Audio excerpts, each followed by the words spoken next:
역사쉼터 특별기획 절대왕정. 이번 시간에는 절대왕정에 대해 이야기하겠습니다. 절대왕정은 흔히 전제군주제의 한 형태로 설명되지만 그것은 단지 사전적 정의일 뿐, 유럽에서 탄생한 절대왕정은 단순히 왕이 모든 권력을 쥐었던 시대가 아니라 주권이 누구에게 있는가를 두고 벌어진 치열한 논쟁과 실험의 결과물이었습니다. 봉건제가 만들어낸 혼란 속에서 사람들은 질서를 원했습니다. 전쟁과 분열의 시대를 끝내고 누군가 이 혼란을 정리해주기를 바랬던 겁니다. 그 답으로 등장한 것이 하늘의 권위를 등에 업은 왕, 그리고 그 왕이 국가가 되는 새로운 질서였습니다. 절대왕정은 교회와 귀족의 분권을 정리하고 국가 주권을 세속화한 단계였고, 동시에 네이션으로 나아가기 위한 과도기적 체제였습니다. 지금부터 그 정치적 실험의 역사를 함께 살펴보겠습니다. 본 영상 시작 전에 구독과 좋아요 한 번씩 눌러주시면 앞으로 더 좋은 콘텐츠 제작에 큰 힘이 됩니다. 한국인들은 흔히 전제군주제와 절대왕정을 같은 의미로 생각하지만 사실 두 체제의 출발점은 완전히 달랐습니다. 전제군주제는 말 그대로 왕이 처음부터 모든 것을 지배한다고 전제한 체제였습니다. 왕의 권력은 태생적으로 무한하며 정당성은 신이 직접 보증한 신적 권위에서 나왔습니다. 법 또한 왕이 만드는 것이었고, 왕은 신의 대리인으로서 질서를 수호하는 존재였습니다. 그러나 절대왕정은 전혀 다른 환경에서 태어났습니다. 중세 봉건제의 분권 구조 속에서 각 지방 귀족과 교회가 각자의 권력을 행사하며 왕조차 제약받던 시대, 그 혼란을 정리하고 새로운 질서를 세우는 과정에서 왕의 권력이 점차 중앙으로 모여들게 된 것입니다. 전제군주제가 무한한 권력의 시작에서 출발했다면 절대왕정은 분권의 끝에서 도달한 결과물이었습니다. 겉보기에는 비슷하지만 그 뿌리와 철학은 완전히 달랐던 것입니다. 절대왕정의 실질적 출발점은 방패세라 불리는 제도였습니다. 중세의 제후와 기사들은 주군에게 1년에 40일 동안 군사적 복무를 바칠 의무가 있었지만, 시대가 변하면서 전쟁의 규모가 커지고 기간이 길어졌습니다. 왕 입장에서는 40일만 복무하는 기사들의 도움으로는 전쟁을 제대로 수행할 수 없었습니다. 그래서 왕들은 새로운 선택을 합니다. 직접 싸우지 않는 대신 그만큼 돈을 내게 한 것입니다. 이것이 방패세입니다. 왕들은 이 세금으로 용병을 고용하고 자신에게 충성하는 상비군을 만들었습니다. 그 순간 충성의 개념이 완전히 바뀝니다. 혈연이나 신분이 아니라 돈과 계약이 왕권을 지탱하기 시작한 것입니다. 이때부터 왕권은 봉건적 의무가 아니라 재정 능력과 행정 조직력을 기반으로 유지되기 시작했습니다. 르네상스와 대항해 시대가 열리며 유럽의 도시와 상공업이 급격히 성장했습니다. 그 중심에는 새로운 계층, 부르주아가 있었습니다. 그들은 지식과 부를 가졌지만 귀족 신분이 아니라는 이유로 정치에 참여할 수 없었습니다. 왕들은 바로 이 점에 주목했습니다. 더 많은 군대와 무기를 유지하기 위해 더 이상 귀족에게만 의존할 수 없었던 왕들은 부르주아와 손을 잡았습니다. 부르주아는 세금을 통해 왕의 재정을 채워주었고, 왕은 그들에게 관료직과 사회적 지위를 부여했습니다. 이 새로운 동맹은 봉건제의 기반을 무너뜨리고 왕과 시민의 연합이라는 새로운 정치 질서를 만들었습니다. 이때부터 귀족들도 지방 영주가 아닌 궁정의 신하이자 행정 귀족으로 변모하기 시작합니다. 권력의 중심은 지방에서 수도로, 혈연에서 관료로 이동한 것입니다. 그러나 왕의 권력을 완성하려면 무력과 재정만으로는 부족했습니다. 왕은 여전히 신의 질서 위에 의존해야 했습니다. 그래서 왕들은 교회의 권위를 흡수하기 시작했습니다. 모든 권세는 하늘로부터 나온다. 로마서 13장 8절의 이 구절은 왕들에게 새로운 의미를 부여했습니다. 이제 신이 직접 왕에게 권세를 내려준 것이라는 선언이었습니다. 이 논리는 왕권 신수설로 발전했습니다. 왕은 신의 선택을 직접 받은 존재가 된 것입니다. 그리하여 군사력, 재정, 그리고 종교적 정당성이 하나로 결합하며 왕의 권위는 완전한 형태를 띠게 되었습니다. 그러나 절대왕정의 왕은 법 위의 존재가 아니었습니다. 유럽의 왕은 여전히 법 아래의 통치자로 남아있었고, 단지 법이 왕의 절대권을 보장했을 뿐입니다. 유럽의 왕은 법 위에 군림할 수 없었습니다. 법은 여전히 왕보다 높은 질서로 존재했으며, 왕의 권력은 그 법이 부여한 절대적 권한의 틀 안에서만 행사될 수 있었습니다. 또한 지역의 봉건적 권력은 사라졌지만 도시 길드와 상공업 자치 조직들은 여전히 강한 힘을 가지고 있었습니다. 그들은 왕과 때로는 협력하며 때로는 대립하면서 자신들의 경제적 이권과 자치를 지켜냈습니다. 이렇듯 유럽의 절대왕정은 겉보기에는 전제군주제와 비슷했지만 실상은 훨씬 더 불안정하고 섬세한 균형 위에 세워진 체제였습니다. 그래서 왕이 그 질서를 유지하기 위해서는 다른 지역의 군주보다 훨씬 정교하고 세련된 통치술이 필요로 했던 것입니다. 모든 절대왕정은 국가적 위기를 돌파하는 과정에서 성립했습니다. 그런 의미에서 스페인이 가장 먼저 절대왕정을 확립한 것은 결코 우연이 아니었습니다. 8세기 711년 이슬람 세력이 이베리아 반도를 침입하면서 스페인의 대부분 지역이 이슬람 왕조의 지배 아래 놓이게 되었습니다. 이때 북부 산악지대에 남은 작은 기독교 왕국들은 살아남기 위한 통합을 선택해야 했습니다. 이 끝없는 생존 투쟁의 과정이 레콩키스타입니다. 수세기에 걸친 이 전쟁 속에서 스페인의 소왕국들은 군사력과 행정을 중앙으로 집중시키기 시작했습니다. 그 결과 스페인에서는 봉건제가 크게 약화되고 대신 로마 제국 시절의 전통을 잇는 왕이 지방의 총독을 파견하는 중앙집권적 행정체제가 자리잡기 시작했습니다. 스페인의 소왕국들은 결혼과 동맹을 통해 서로의 힘을 키워나갔고 마침내 이슬람 세력을 안달루시아 지방까지 몰아내는데 성공했습니다. 이제 남은 것은 수세기 동안 이어질 국토 회복의 완성이었습니다. 그 사명을 이어받은 이들이 바로 카스티아의 여왕 이사벨 1세와 아라고노와 페르난도 2세였습니다. 두 사람은 단순한 부부가 아니라 국가 통합을 위한 정치적 결합이었습니다. 그들의 결혼은 통일 스페인의 서막이었고 1492년 이슬람의 마지막 거점인 그라나다가 함락되면서 스페인은 마침내 레콩키스타의 완수를 선언하게 됩니다. 그리고 그 모든 성취를 이어받은 인물이 있었습니다. 바로 신성 로마 제국의 황제이자 통일 스페인의 첫 국왕 카를 5세입니다. 카를 5세가 붕어하자 그의 거대한 제국은 두 갈래로 나뉘게 됩니다. 아들 펠리페 2세는 스페인을, 동생 페르디난트 1세는 신성 로마 제국을 물려받았습니다. 그가 스페인을 아들에게 물려준 이유는 아마도 스페인은 일찍 절대 왕정을 확립한 나라였기 때문일 것입니다. 왕의 권위가 확고하고 재정과 군사 그리고 교회가 하나로 묶여있던 국가, 그 체제가 제국의 혼란 속에서도 안정적인 통치 기반을 제공할 수 있다 여겼던 것입니다. 그렇게 펠리페 2세는 부친이 이룩한 제국의 유산을 이어받아 스페인을 가장 강력한 가톨릭 제국이자 절대 왕정의 상징 국가로 만들어 나갔습니다. 그러나 스페인의 절대 왕정은 본질적으로 불안정한 체제였습니다. 이 나라가 한때 이슬람에게 완전히 정복당한 땅이었기 때문에 수세기 동안 이어진 전쟁으로 스페인의 도시 기반과 산업을 철저히 약화시켰습니다. 중앙 집권이 완성되었지만 그 토대가 되어야 할 경제적 자생력이 많이 부족했습니다. 그래서 스페인은 점점 신대륙의 은과 금이 왕국의 재정을 떠받쳤습니다. 스페인은 그 부를 자국의 산업에 재투자하지 않았고 은 그 자체를 국부라 여겼습니다. 결국 일찍 절대 왕정을 확립한 스페인은 유럽 패권 경쟁에서 가장 먼저 도태되었습니다. 더 큰 문제는 합스부르크 왕실 자체였습니다. 독일 합스부르크보다 심한 근친혼을 반복한 탓에 정상적인 통치가 가능한 왕족이 줄어들었습니다. 그 악순환 끝에 태어난 왕이 카를로스 2세였습니다. 그는 유전자 질환으로 인해 심각한 기형과 지적 장애를 안고 태어났고 정상적인 왕으로서의 역할을 수행하기 어려웠습니다. 그리고 그의 죽음과 함께 스페인 합스부르크 왕가의 대는 끊어졌습니다. 이로써 스페인의 절대 왕정도 사실상 막을 내렸습니다. 세계 제국이었던 스페인은 그 찬란한 권력 이면에 시민 없는 국가의 취약성을 드러냈습니다. 프랑스의 절대 왕정은 100년 전쟁이 없었다면 탄생하기 힘들었을 것입니다. 이 전쟁은 프랑스 전역을 초토화시켰고 왕권도 일시적으로는 무너졌습니다. 그러나 전쟁이 끝날 무렵 승리와 함께 살아남은 것은 오직 왕실뿐이었습니다. 국난을 극복한 왕실은 국민 통합의 구심점이 되었고 그 과정에서 왕권은 새로운 권위를 얻게 되었습니다. 하지만 프랑스 왕권은 곧바로 공고해지진 않았습니다. 카페 왕조의 반기였던 발로아 왕조가 단절되었고 이후 종교개혁의 파도가 덮치며 프랑스는 다시 혼란에 빠졌습니다. 이 위기를 수습한 인물이 앙리 4세였습니다. 그는 신교도였지만 내정 종식을 위해 가톨릭으로 개종했고 낭트 칙령을 통해 위그노에게 신앙의 자유를 보장했습니다. 시민의 대다수가 개신교였던 만큼 그의 결정은 왕과 시민의 연합을 공고히 했습니다. 그 결과 프랑스는 전형적인 절대 왕정 체제를 완성할 수 있었습니다. 그리고 이 시스템을 완성한 인물이 루이 14세 태양왕이었습니다. 그는 베르사유 궁전을 지어 귀족들을 한 곳에 모으고 왕의 시선 아래 모든 권력이 움직이게 했습니다. 그리고 이렇게 선언했습니다. 짐이 곧 국가다. 루이 14세는 말 그대로 프랑스의 주인이자 국가 그 자체가 되었습니다. 그러나 그 체제의 균열은 바로 그의 시대부터 시작되었습니다. 그는 낭트 칙령을 폐기함으로써 위그노의 종교적 자유를 없애버렸고 산업과 금융을 이끌던 위그노들이 대거 국외로 이탈했습니다. 그로 인해 프랑스의 경제 기반은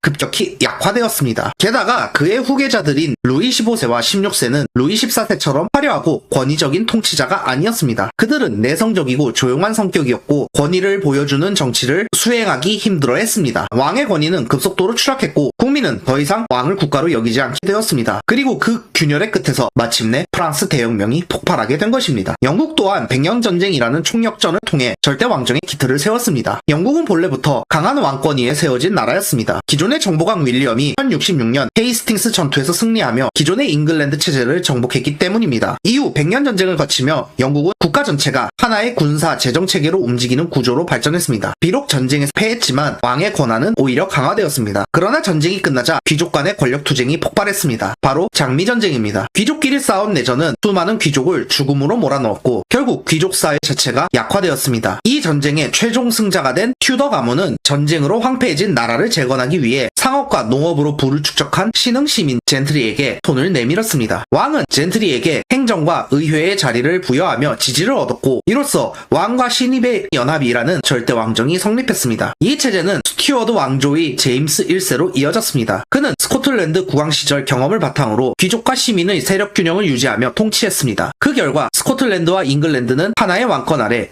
그레이트 브리튼이라는 정체성을 조금씩 만들어 나가게 되었습니다. 하지만 뒤를 이은 찰스 1세는 이 균형을 유지하지 못했습니다. 그는 왕의 권위를 절대시하며 의회를 무시했고, 결국 내전이 일어나 자신이 참수당했습니다. 영국의 절대 왕정은 이렇게 무너졌지만 그 과정에서 시민과 왕이 함께 국가를 운영한다는 새로운 사상이 태어났습니다. 이 사상은 훗날 입헌군주제의 기초가 되었고, 왕이 네이션의 상징으로 남게 되는 토대를 마련했습니다. 지금까지 절대 왕정의 형태와 각국의 사례를 살펴보았습니다. 절대 왕정은 전제군주제와 비슷해 보이지만 그 뿌리에는 통치자 또한 법 아래 있다는 로마의 전통이 자리 잡고 있었습니다. 그 점에서 절대 왕정은 단순한 권력 집중이 아니라 법을 매개로 한 통치 질서였습니다. 이 시기 왕을 중심으로 시민이 모이면서 국가라는 개념이 형성되기 시작했습니다. 중세의 천국 시민 의식 대신 프랑스인, 스페인인, 영국인이라는 정체성이 싹트기 시작한 것입니다. 왕은 그 정체성의 상징이었지만 시간이 흐르며 시민들은 충성의 대상을 왕이 아닌 국가 자체로 옮겨갔습니다. 그 순간 절대 왕정은 무너졌고 왕의 권위는 시민의 의지 속으로 흡수되었습니다. 하지만 시민과 타협한 영국에서는 왕이 여전히 네이션의 중심으로 남게 되었습니다. 그것이 입헌군주제, 시민과 군주가 함께 세운 근대 네이션의 출발점이었습니다. 이렇듯 절대 왕정은 전근대 국가에서 근대 네이션으로 넘어가는 징검다리 역할을 했습니다. 지금까지 제 이야기를 들어주셔서 감사합니다.